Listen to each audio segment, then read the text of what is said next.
Good morning, guys. Adam Fennig here with Fennig Equipment. You're tuned into the Talking Shed, and I'm out here in the field today. If you followed along, this was the wheat field that we seeded with the Salford, or a little section of it, I guess. And of course, thanks to some adequate moisture here recently, we've got some nice double crop beans growing. You may have seen the video where I talked about running the Salford over these beans after I had planted them. I put them in the ground. It was a tick wet, but of course double crops are a timing thing, and I wanted to get them in the ground. So I got them planted, and then we got some rain, and they got crusted over pretty bad. I actually planted them a tick deeper, and I should have, but I wanted to keep rolling, and I wasn't thinking. But they got crusted in, and I thought, well, they'll come, the soybeans will come. It was probably 5 days later. I got tired of them not coming. The heads were bent over, they were starting to get pale. And I had a Salford tool hooked to the tractor, and I said, let's hook to the let's grab the Salford. We set it really shallow, and I did that video where I ran it, and it worked phenomenal. It just broke the crust, and it allowed these beans to come up and get through that hard crust. I could not believe how well it worked. I was afraid that I was going to cut up a lot of the beans and nothing would happen. Well, I've been seeing some things here, watching these beans grow, that I'm going to turn this camera around and show you. The difference in the beans where I ran the Salford and where I did not is night and day. It's going to be interesting to see what the combine says, but visually it is crazy. I'll turn this thing around. Now in this field where I'm standing, the difference in planting date, there isn't any. We planted it all at the same time. I'm going to go over to another section though where the difference in planting date is about 2 days. But I want to show you what I'm seeing where I ran the Salford and where I didn't. Let's turn it around. All right, so these are the double crops, and out in here, the Salford got ran. Okay, we ran the Salford actually at an angle. You can see rows here. We ran that thing at an angle, and as we were coming up this fence row, and then here behind me, of course, our runs got really short. So short that you would turn around, there wasn't even room to turn around. So a couple things I want to show you. Didn't run the Salford up here just because it was so tight up in this corner. So I'm going to try and zoom out as much as I can. But you can see a lot of bare dirt. You know, the canopy is not nearly as great right up here. We did not run the Salford. The ground is pretty dang hard below me. Look down here, it's rock hard. I would imagine that those roots are struggling to fight through some of this hard ground. You know, you can kind of see there's a thin spot. We didn't run the Salford here, and you can see it in the beans. Now let's walk out here where we did. Now I planted this stuff crossways, 100,000 this way, 100,000 this way to get to my 200,000. You know, didn't run the Salford here yet. Let's walk out here. There's some sprayer tracks from a pass the other day. But out here we're getting into where we ran the Salford. You can barely see the ground because of the canopy. These double crop beans are knee high. Hard to tell. And the canopy on them is incredible. There's another tire track. But out here, throughout all this, is where we ran the Salford. You can see how tall they are, how lush they are. Look at that, I planted this in a checkerboard pattern this way, and there's just a little tiny zone left that is not completely canopied. You can see all the areas. But this was hit with a Salford, 5 days post planting, which was a little hard to watch, I'll be honest. Cody was driving the tractor and I kind of just had to leave. But it's amazing what it did. I told Cody in the future, instead of hitting the ground on beans before I plant them. I want to plant them. Don't worry about if it closes the slot or not. Get the soybeans down into moisture. Wait 3 days. Let those soybeans absorb that moisture. Let them swell up, let them sprout, and then hit them with the Salford at that time to close up them slots and get the effect of the Salford. That's exactly what happened here, and I'm pretty excited about it. Now, from here, we're going to go to another portion of the field that was planted 2 days later, and the Salford didn't even come close to it. And I want to show you the difference between these beans and those. While we're out here, we might as well grab and pull a bean. And I'll take this bean with me. I'll grab 2 just for good reference. I'll grab 2 in that other one as well. There's one, there's another one. So I'll bring these 2 with me over to this other field, other part of the field, I should say, on the other side of this woods, and we'll see what those soybeans look like. So one thing I forgot to talk about and show you was we can't do a video without the Leatherman. I want to turn this thing around and show you the difference in the actual soil where we ran the Salford. So I'll turn this around. So what I want you to see is how mellow and soft this soil is where we ran the Salford. And that is the difference in my opinion. You know, we can talk about how the soybeans look, but the reason why is right down in here. So I want you to notice how fluffy this soil is. Look at that.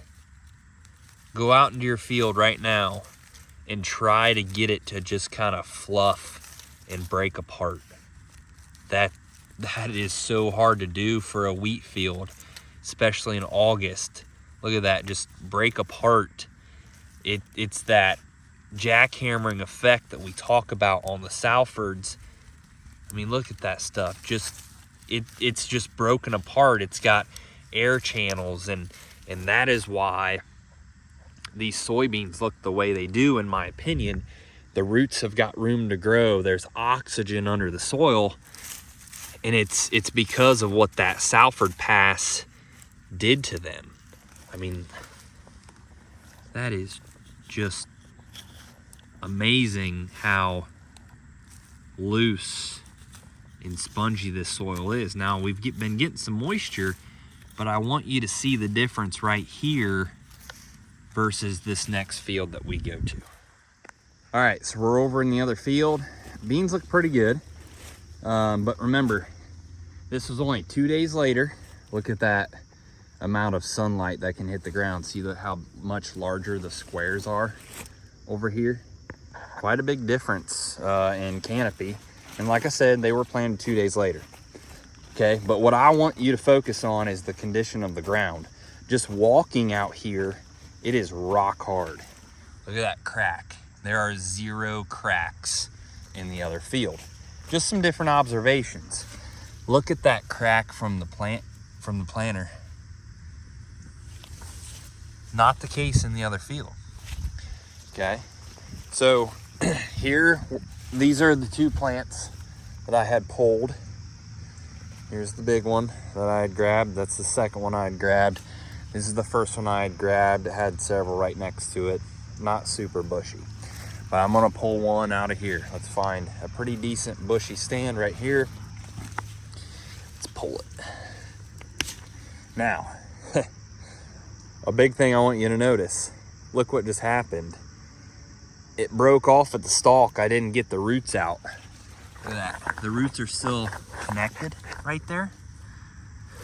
And I've noticed that a couple times out here pulling plants. It's because the ground is so dang hard and stiff under there that I couldn't get those roots to slip out. That's another sign. I wasn't expecting that to happen. Whereas on these, look how these roots pulled out. I pulled out a lot of what was under the ground. Look what happened here. It broke off above ground. That kind of tells the story for me right there on how firm this soil is where I'm standing. Okay, but these are the differences in plants. I know it's hard to see with them laying down. On the right is back there in the back, on the left is right here. 2 days difference in planting, so I'm not sure that that is the difference, because this plant is not going to get here in 2 days. Okay, but let's get out the Leatherman. I told you that I feel like it would be a big difference back here.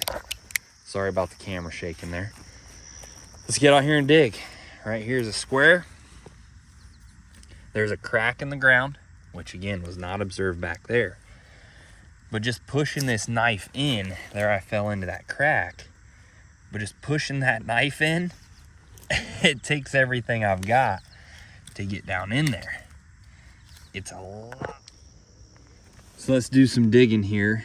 I got a phone call earlier, that's why the video kind of skipped. I got a phone call when we were filming before, but let me zoom out.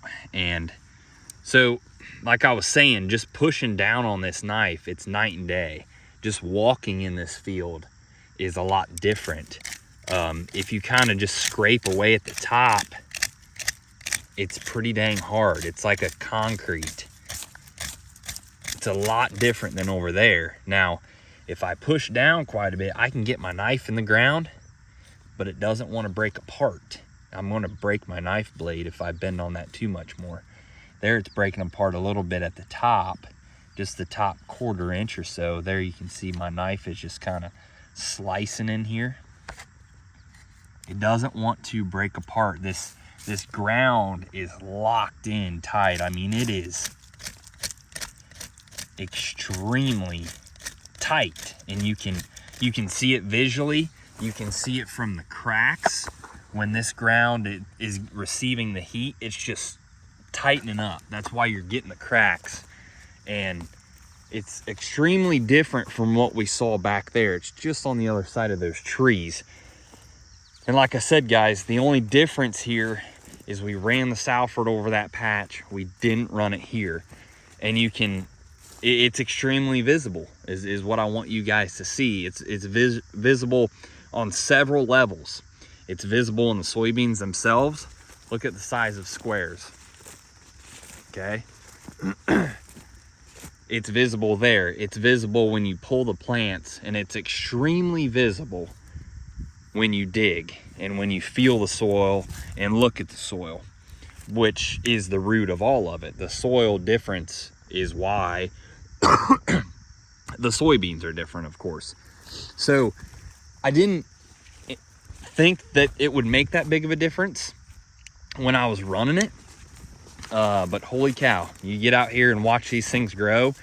It is night and day back there in the back versus up front here where the Salford wasn't ran. So I know it's a long video, but there's a lot to show you and a lot going on.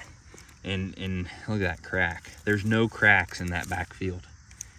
It's amazing. And this stuff is just so hard, it doesn't even want to break apart. I'm digging, and it's like a hard pan on top. Barely can even scratch the surface. So hopefully you get what I'm saying and showing you. A lot going on, but that is all thanks to the Salford. It'll be really interesting to see what the combine says here too. Again, here's the difference in the plants. This is that back plant, huge stalk, all kinds of leaves, okay? And then this is the one up front here.